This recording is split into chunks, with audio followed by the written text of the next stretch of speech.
And we're off to the races. So, good afternoon, everyone. I am Doug Casey. I serve as the Executive Director for Connecticut's Commission for Educational Technology. We've been one of several partners that have been involved in the state's Everybody Learns initiative, really spearheaded by Governor Lamont, with a commitment to make sure that students have the devices and connectivity that they need for blended and remote learning this year. So want to thank the governor for his support and putting his support behind what he termed the Brown versus Board of Education issue of our generation. So I'm also happy to welcome, in addition to all of you as our district leaders, happy to welcome Dan Glanville and Brad Palazzo from Comcast, and will be taking us through some of the content today. I wanted to sort of share very high level kind of why we're here today. It's to provide an overview of Comcast's service and next steps for connecting students. And actually, while I do this, let me share out I've got some slides to show you all. Hopefully everybody that comes through. I'll switch to the agenda.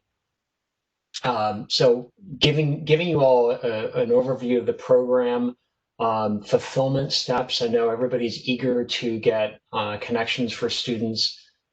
We've put together some frequently asked questions that we believe will answer a lot of the questions that you may have, but we will certainly have time during this session for questions.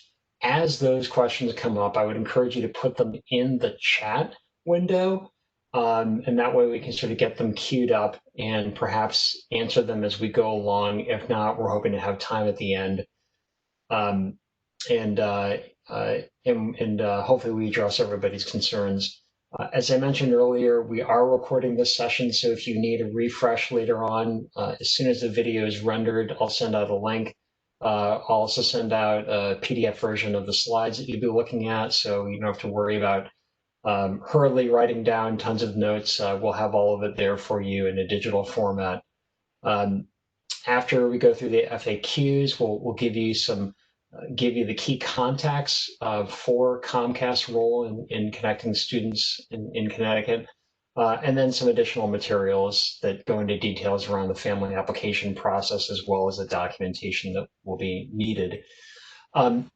Big overarching message here is Comcast is addressing the needs of both students who are eligible for the National School Lunch Program or free and reduced lunch, as well as other disconnected students.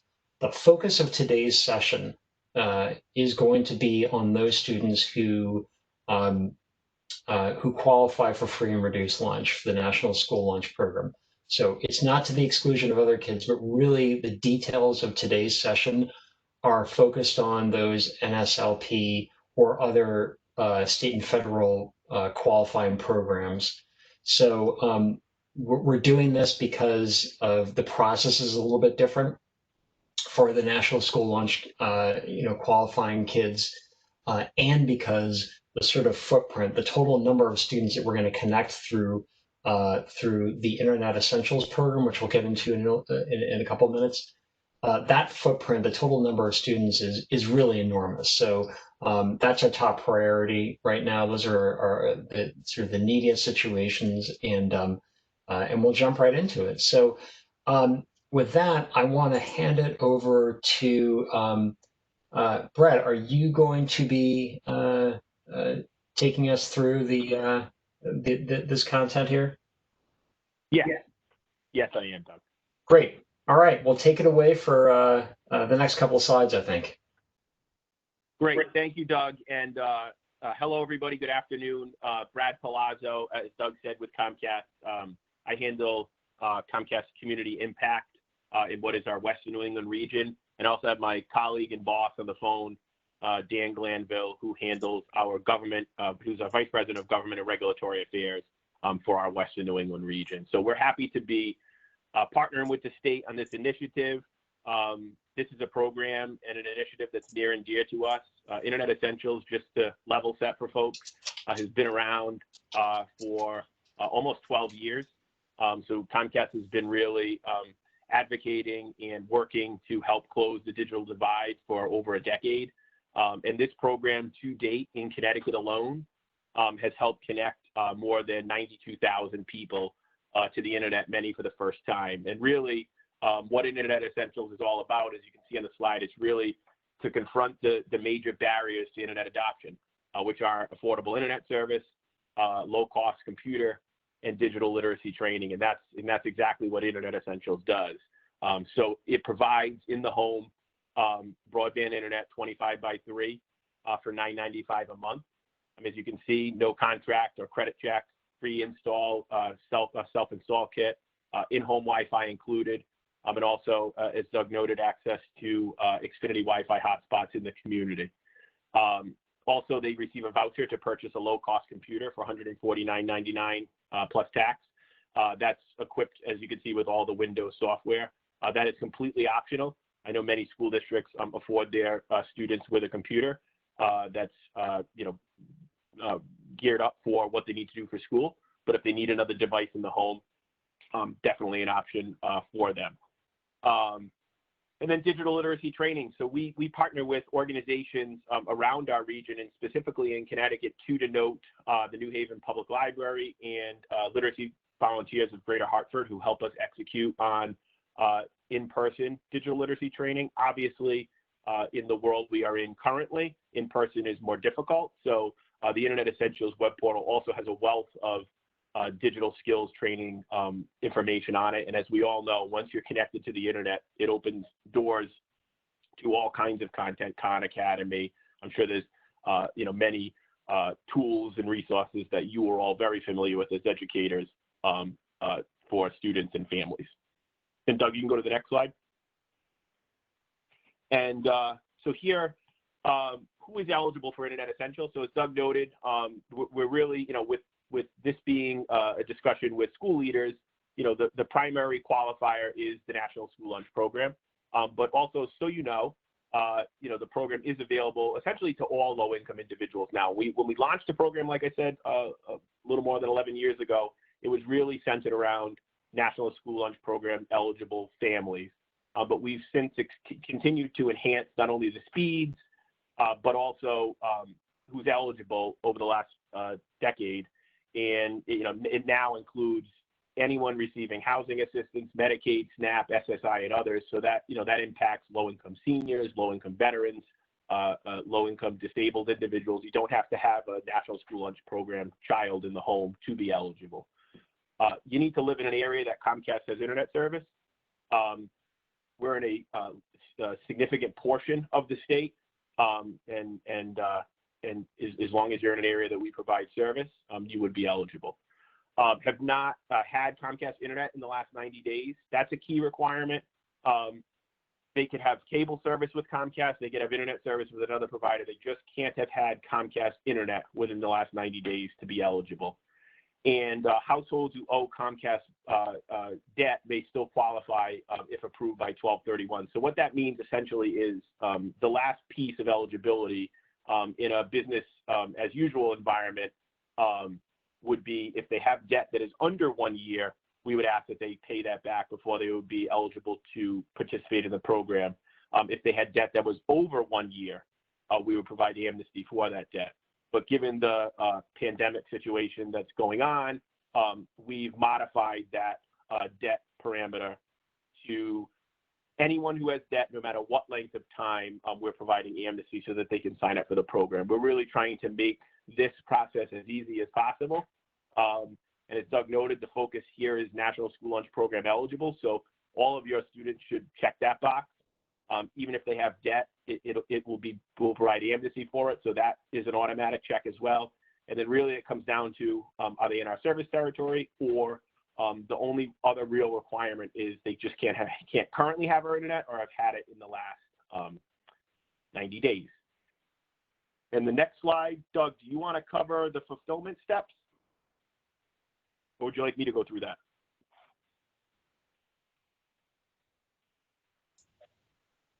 Yeah, it's a really good transition, Brad. Thanks for the overview. Let me grab this slide and then I'm probably hand the reins back over to you and feel free to jump in.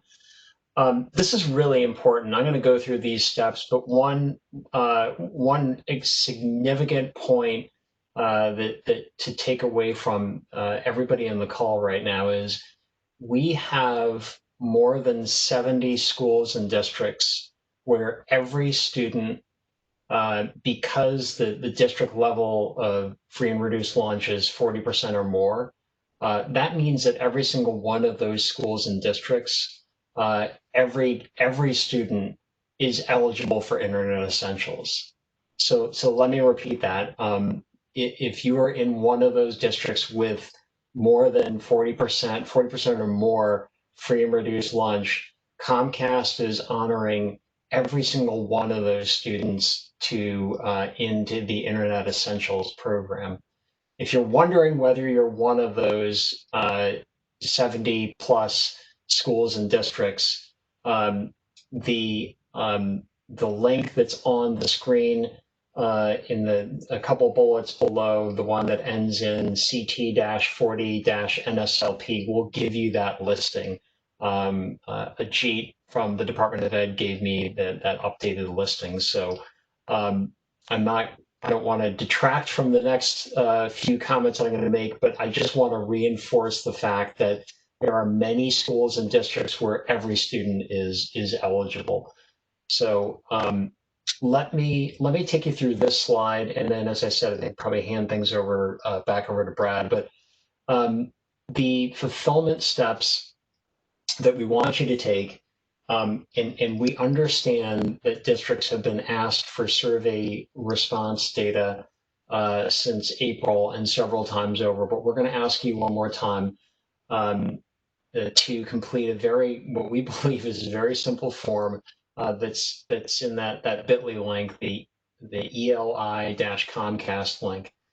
That form will ask you really simply about to give us the total number of students. We don't need student level data, but we want the total number of students that you are requesting voucher codes to get free access through this program. So again, we want the total number, not individual student data.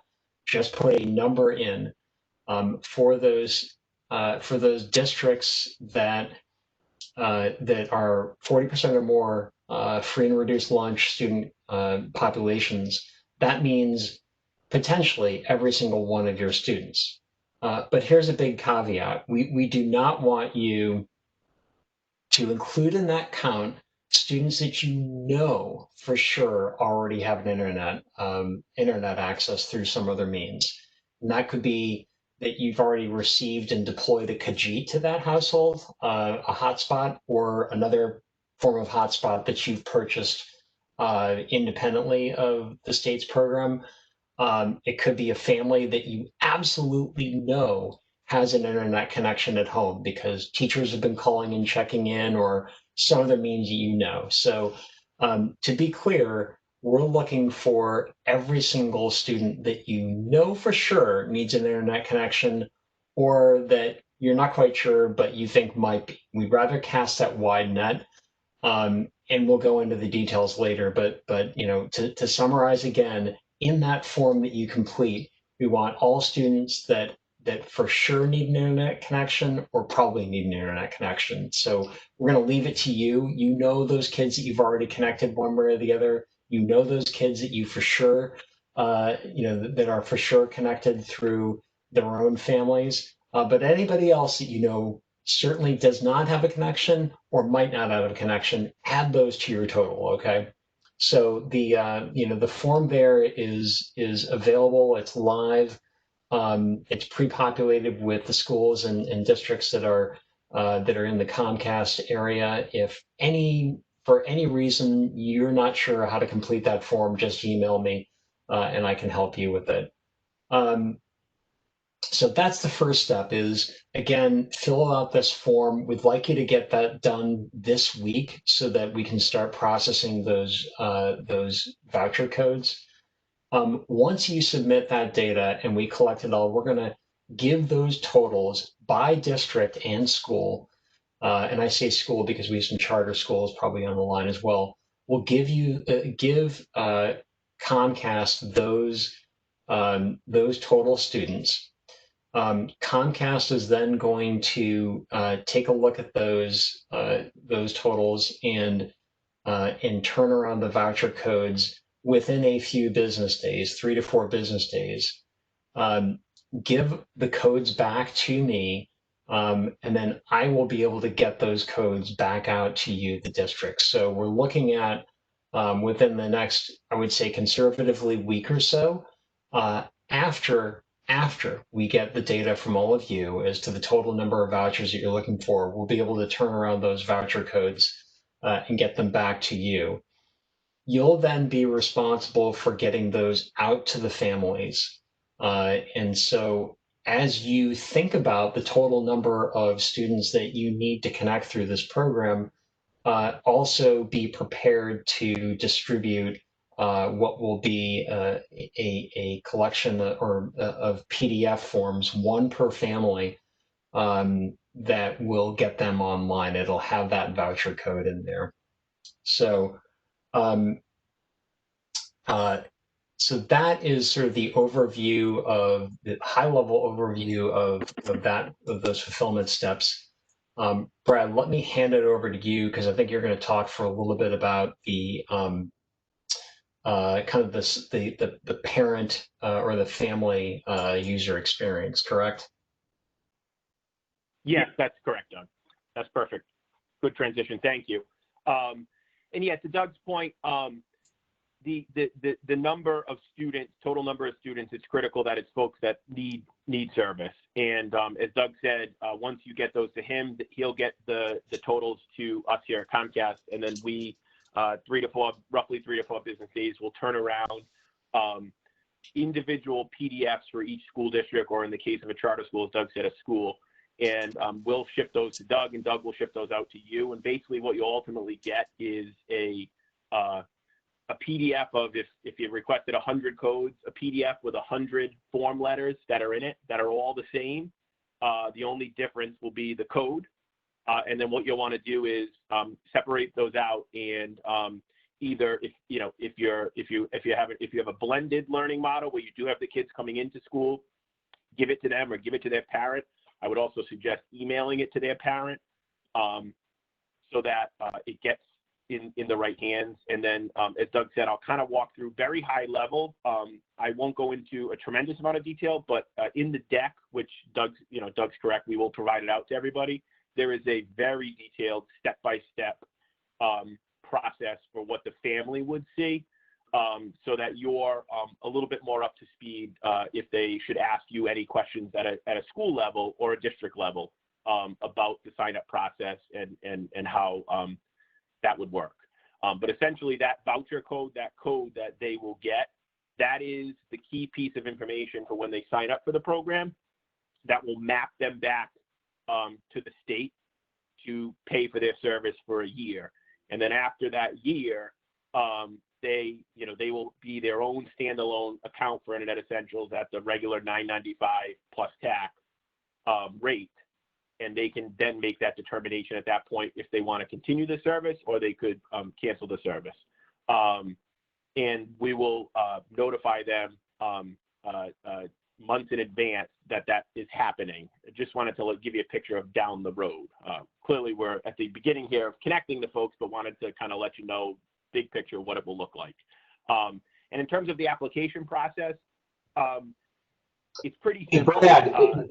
Brad, if I could quickly, it's Dan. Hey, there's some questions in chat pertaining to, I don't know if you want to take those after, but pertaining to what I guess some students in New Haven have been asked to produce, and maybe we can just take those after, but it might be part of this conversation too. I just wanted to draw your attention quickly to that. Great, and I now have the chat up. All right, let me just skim through them really quick. I'm going to get on for total, so Comcast is generate the codes. New Haven families were asked to show proof of free and reduced school lunch. So let me get back on the New Haven thing. They shouldn't have to do that. New Haven is certainly one of the 40+ auto-approved school districts, and all those schools within.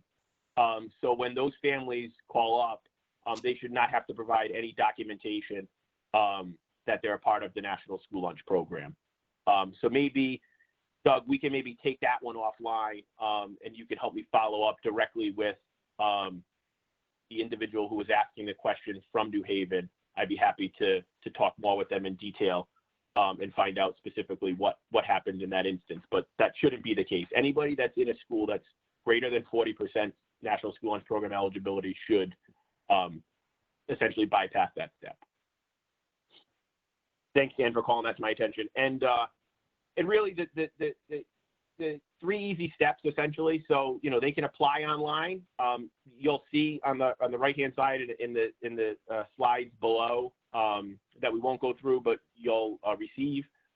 We show the mobile experience. So clearly, these are folks who are trying to connect to the internet. So you might say, how can they sign up online? Well, they could certainly do that from someone else's computer, or the mobile application is really slick and user-friendly. And I would recommend doing it online.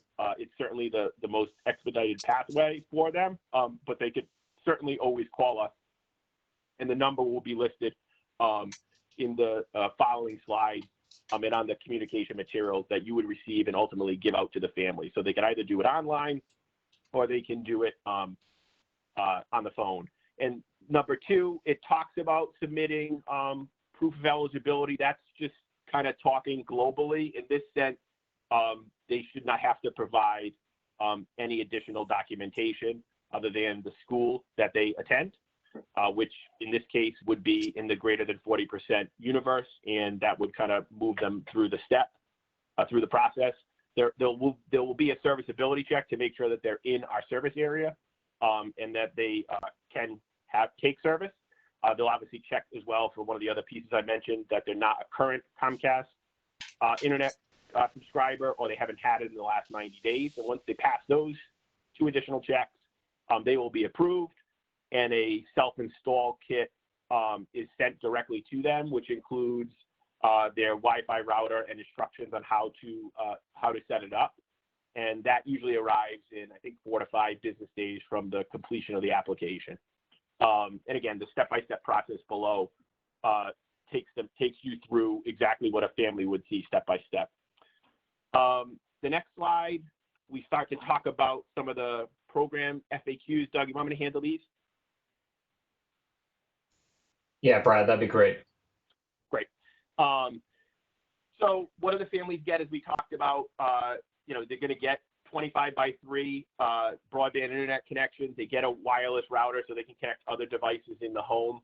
And they also, when they become a Comcast customer, they get access to our outdoor hotspots that are available to all our customers. So if they're out of the home and they're nearby a hotspot, they can connect directly to that. And I wanted to just let everybody know, you can find those hotspots at www.xfinity.com/Wi-Fi. So it's xfinity.com/Wi-Fi. That pulls up a really nice map.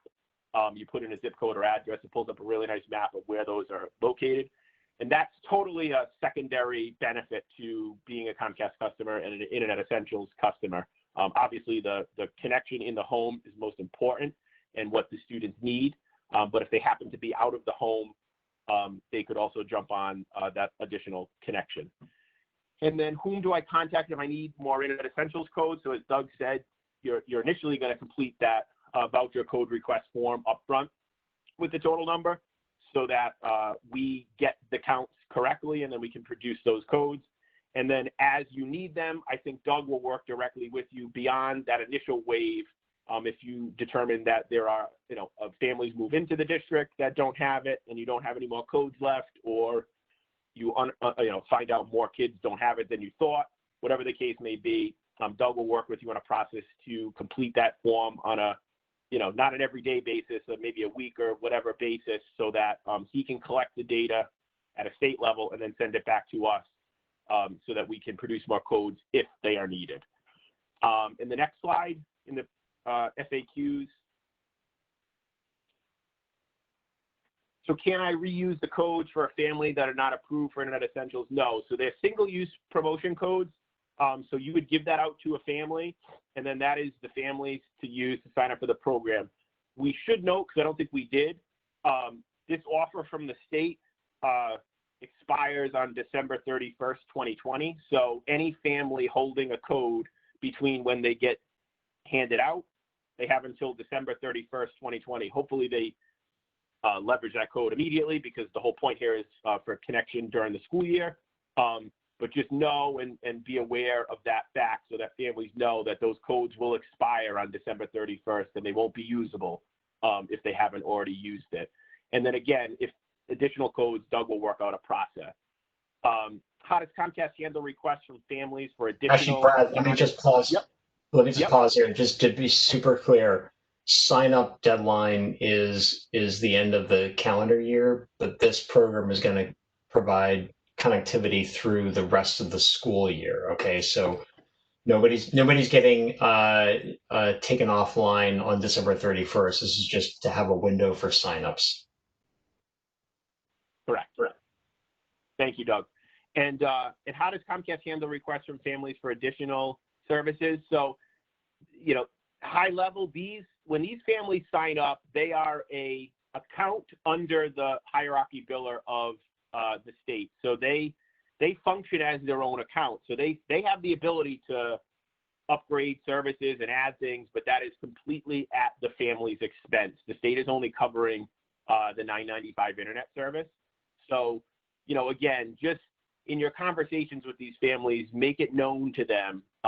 And you know, my assumption is if they were struggling to get internet service, they probably won't be doing any upgrading, which is totally fine. But we just want to make that abundantly clear that if they decide to add television services, they didn't have it, and along with the Internet Essentials, those changes, any changes they make to their account are completely their responsibility. And then the next page in the FAQs. So what happens if a family has additional service and is shut off due to non-payment? So, you know, it's pretty cut and dry there. The Internet Essentials service would also be disconnected. So, you know, this is kind of addressing, like I said, if they added cable, or say they're a cable customer today and the state, you know, they don't have internet and they fold into the state's offer here and they decide not to pay their cable bill. Their Internet Essentials service would also be disconnected, and that family would need to contact Comcast at 1-800-XFINITY to bring their account back to current in order to reconnect their services. So the debt piece I mentioned earlier, we are waiving any back debt to sign up for the program. But if new debt is created from there forward, they would fold into our business as usual collection protocols and processes. And what if one of my families moves? Do I need to notify anyone? So yes, if they move out of district and they're essentially no longer your responsibility, you don't really have to notify the state. But if they move to another district that is within Comcast service territory, you may want to connect with that district or notify the state that this family moved from New Haven to Hartford or whatever, if you're aware of that, because the Internet Essentials service does not follow them. It's only available at the initial activated address. So if a family does move, we can certainly re-enroll them in the program. They would just need a new code and to sign up again at that new address. And again, you know, you would follow the same process for the new voucher request, voucher code request through the link that Doug's provided. And then the final, slide 10, is some contacts. So, you know, the first one, we put this here. This is not for this link is not, this email address is not for distribution to the family level, but certainly shareable between the districts and the schools themselves. If you run into a scenario where, you know, there's an issue outside of what we're telling you today, which shouldn't happen, but things happen, you should email that email address, and that team will get back to you within 24 hours with the best and most efficient way to resolve it. So we wanted to give you a way to contact Comcast directly. And then also too, family technical and account support. So this is like any other Comcast customer. If they're having an issue connecting their router, or they have a question about the bill, they should visit this website or call the number listed on the screen, and one of our call center reps would be happy to help address any concerns they have and help them out. Yeah, I think I'm kicking it back to you, Doug. Yeah, I want to reiterate the last point there. That first contact, the IEPP support is for you, the district leaders. Please don't share that out with families. There is a really good customer support team that's ready to help families. I happen to be a Comcast customer. I've asked for help a number of times, and they're always very responsive. So, families should use that general sort of customer level support channel. That the Internet Essentials program support is for you if you've got questions. Do please keep that contact information to yourselves as opposed to sharing that out with families. No, thanks for taking us through everything, Brad. Appreciate that. I think maybe we can pause here and take a look at some of the chat questions. One that just came through from Will is, can a current customer switch to the Internet Essential account and use a voucher to pay for the internet service? And the answer to that is no. We are looking at only students that are disconnected. We're not looking. For example, in my house, I'm a paying Comcast customer. It's that's the region where I live. So the state isn't going to come pay for my portion of the internet. So if you already have an account, if families already have an account in good standing with Comcast, then this program doesn't apply to them. We are really focused on connecting students that do not have a home internet connection. Another question that came up earlier was if there's certain maybe housing instability or there's mobility with a certain student, given that he or she may have dual custody or whatever it may be. Can Comcast provide a cellular hotspot to that family? The answer to that is no. This program is really for home internet access. So cable modem with wireless access within the household. Back in July, we did ask districts to provide a total number of cellular hotspots that they would need for students that do have mobility needs, for example, open choice kids or kids who have a long drive when we're together, or joint custody, or maybe experiencing housing instability. Those kinds of scenarios are really good for a cellular hotspot. But this program specifically with Comcast doesn't provide for cellular hotspots.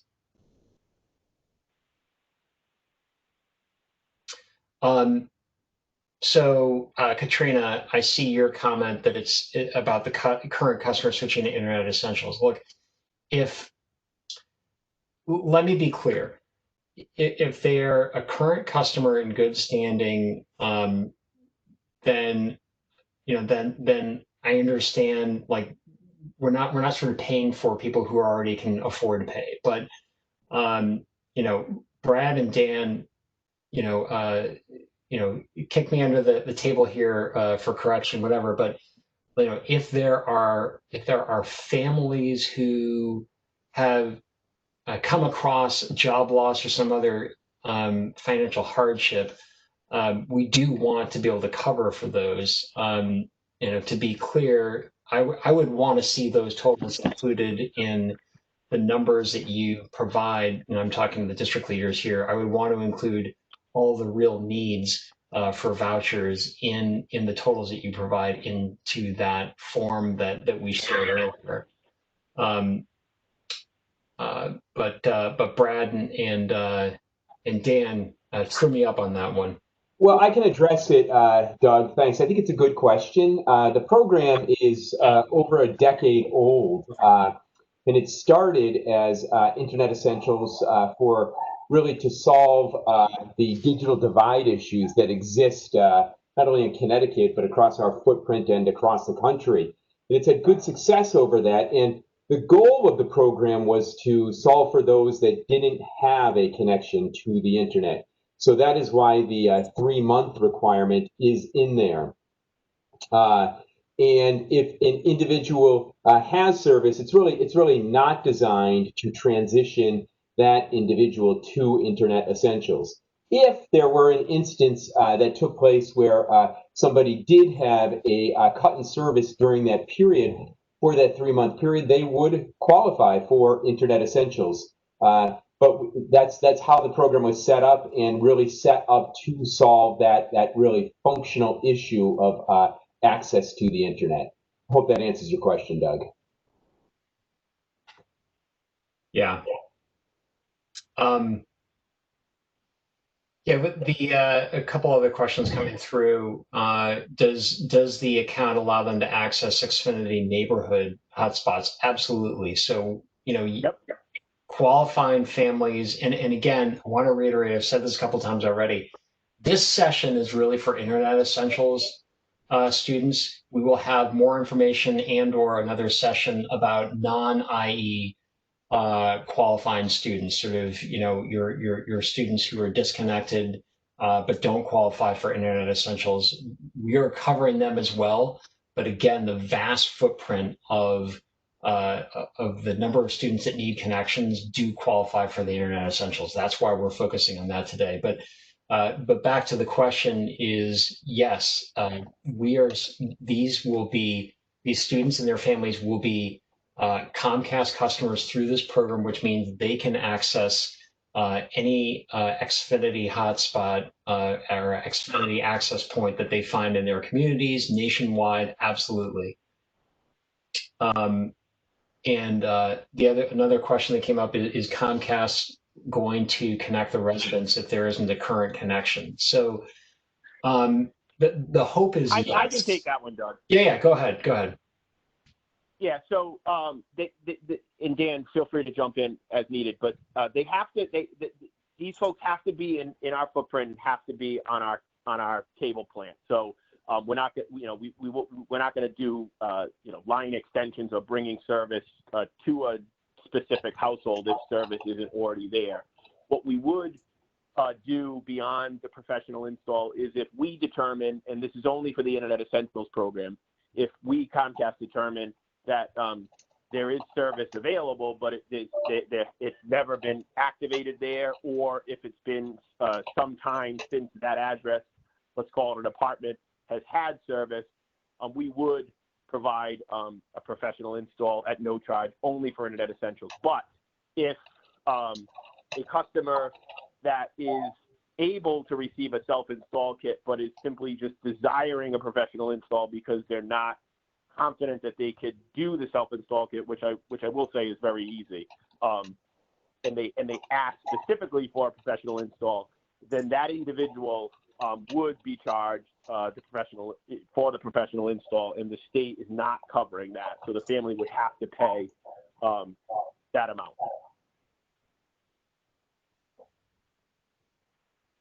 And again, we're really trying to drive the self-install kit, one, because it's quicker and easier and better for the customer, and also, two, in this environment we're in as it relates to the pandemic, there are certain restrictions as to what we can and can't do in homes, and we want to make sure that we're providing a safe experience for all our customers, and that's really the pathway we're going as a business, is to give them the equipment so that they can do it themselves in the home.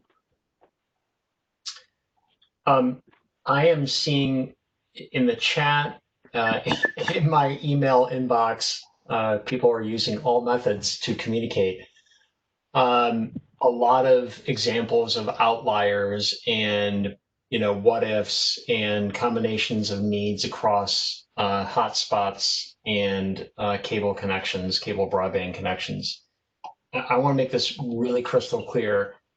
Because of financial hardship or any other conditions, we do not want to let any student go through another day without an internet connection. So if for one reason or the other, there is there's a situation where families are going without a connection, let me know. I don't want. I'm not looking for a slew of one-offs. Hopefully, the program that we designed here will address those needs. But as situations like what's coming up in the chat and in some emails that I'm getting, as those exceptions come up, let us know. We want to make sure that we connect all students. So I'll just leave it at that. Um, the other item that came up, one other item that came up is, does this program, if families had signed up for free internet over the summer during that period where the internet was free, are those families now disqualified from getting connectivity through this program? So I don't know, Dan or Brad, you can address that one. Yeah. So the answer is yes, because they're currently an Internet Essentials customer. After that 60 days, they set up an account, so they would fall into that bucket of a current internet subscriber with Comcast within the last 90 days.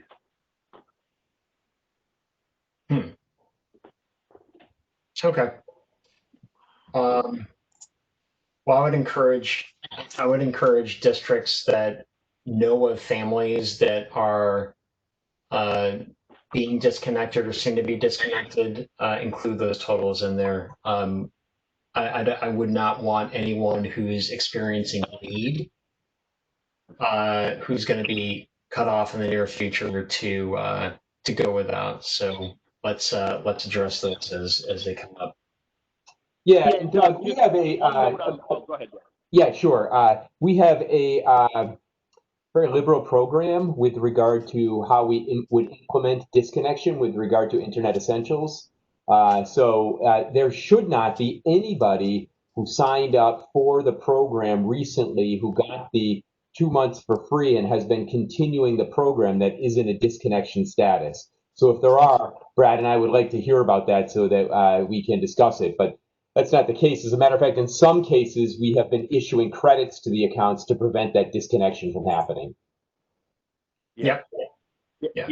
And the one other point I would make, Doug, is just in the totals you're receiving, if folks could just separate out, if they're going to send totals that of someone that might be in a situation of experiencing economic hardship, to not include those in the overall total, to separate them out in a second total, just so that we only produce the codes initially for those that we know would be eligible because they don't currently have service, and then we can take the other piece offline as needed. But I just don't want to create more codes and then have them give codes to folks that might already have service and create a bad experience for them and for them calling in and not being able to leverage it. Okay, great. Question from Bob in Avon. So is the deadline to submit the form for voucher requests, is that just for those who qualify for free and reduced lunch? And the answer to that is yes. So if you can, I want to reiterate what that form is for. If you, and actually I'll just let me just show what that looks like. It's I shared it via the screen, via the slides, but I'll just pull it up on my screen now, so that you all can see it. So this form, which is linked through the chat if you want to look at it firsthand, but hopefully these instructions are super clear. This form is to submit voucher requests by Friday to connect students who qualify for free and reduced lunch. And again, all the details are here so you can read through. We are trying to make this super easy. Choose your school or your district or charter school, your name in case we need to contact you with any questions. your email, and then total number of students. So, in a district where it's every kid qualifies for free and reduced lunch because of those ratios. I would include your total student count minus the ones that have a connection, i.e., those that you've given Khajiits to or other means. And then for districts that don't have every kid qualifying for this form, you still complete it, but only include the total number of students that qualify for these programs.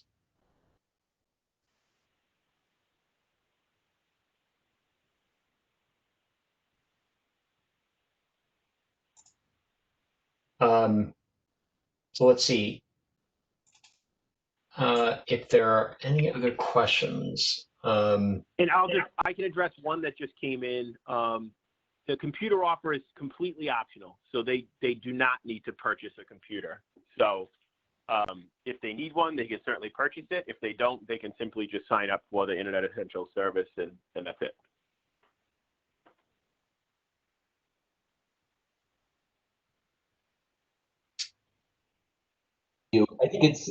Sorry, I was having trouble unmuting. I think it's important to say that the computer deal that is available is a very affordable option to those families if they choose to. We certainly don't require that anybody go through that. It's actually an add-on that we negotiated to enable people to get a very reasonably priced computer to participate in the program. But I know that some school districts, many school districts, Connecticut included, are making computer or computer devices available to students. So that is perfectly acceptable as well. But we are equipment. We don't have any preference for what equipment a student should use. Perhaps there was a misunderstanding because obviously to use high-speed internet, somebody will need a device of some sort. Yeah, the state has between the state and its partners have deployed about more than 140,000 devices over the past few months. So, or I should say, deployed and have ordered and are expecting more than 140,000 devices. So, if folks need another computer, Comcast has that option as well. I think we've scanned through most of the chat questions, but anyone is free to unmute themselves and ask a question or put another one into the chat. We scheduled an hour. We don't have to go the full time. And while people are ruminating over that offer to throw in more questions, as I said at the beginning, we're recording this session.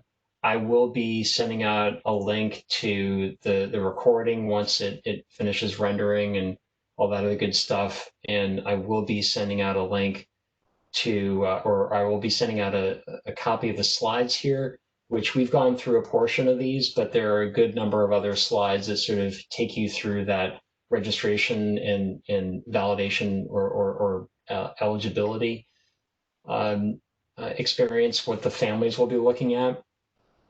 The other materials that I'll be sending out include a link to that that request for vouchers form. So again, we don't want to be continue to ask and ask and ask, but we're asking one last time for a total count of the folks that you have now that need Internet Essentials, just because we understand that there have been families that have moved into town and probably those who have moved out of town, those counts change. So as of today, sort of what does that total count look like?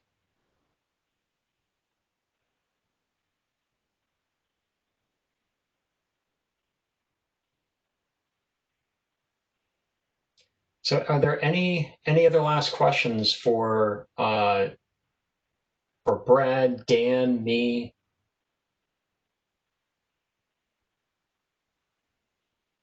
Going once. Okay, well, I think everybody knows how to find me. And if not, it's doug.casey@ct.gov. And then I will be sending out the information about the session. And again, please get those totals in by end of day Friday so we can get the voucher requests in the queue and get those families connected. Doug, can I ask a question? Yeah, go ahead, Karen. I'm sorry if I missed this, I was late.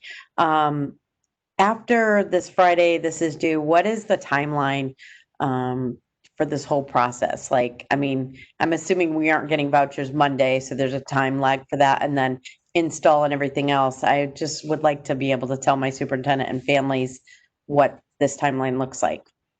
Sure. I put that the high level steps back up on the screen for everybody to see again. But Brad and or Dan, you want to take that one? Yeah, Brad, why Yeah, don't you sure. use, we did a similar transaction in Springfield, Massachusetts. Why don't you use that as the example to show how we facilitated the code so people know there's a speediness to this? Yeah, exactly. So, so if you guys all get this stuff to Doug on Friday, he'll ship it to me. First thing Monday, the team at our corporate office will start working on producing the codes. Keep in mind, they're trying to produce these for, you know, roughly 80 school districts, and they're creating individual PDFs within one PDF that then they'll send to me, and I'll break it out into individual PDFs to send to Doug, and he'd send it to you. So that process from when you send them to Doug to when you should probably receive the codes is going to be about 3 to 4 business days. So let's call it a week. So if you get the information to Doug, we should have the codes produced by end of next week. You can then probably distribute them to folks the following week. And then it's all indicative to when the people call to sign up. But if they call to sign up, they should have their self-install kit within 3 to 5 business days from that point. Okay, thank you. Does that make sense? Does that answer your question? Yes, it does. Great.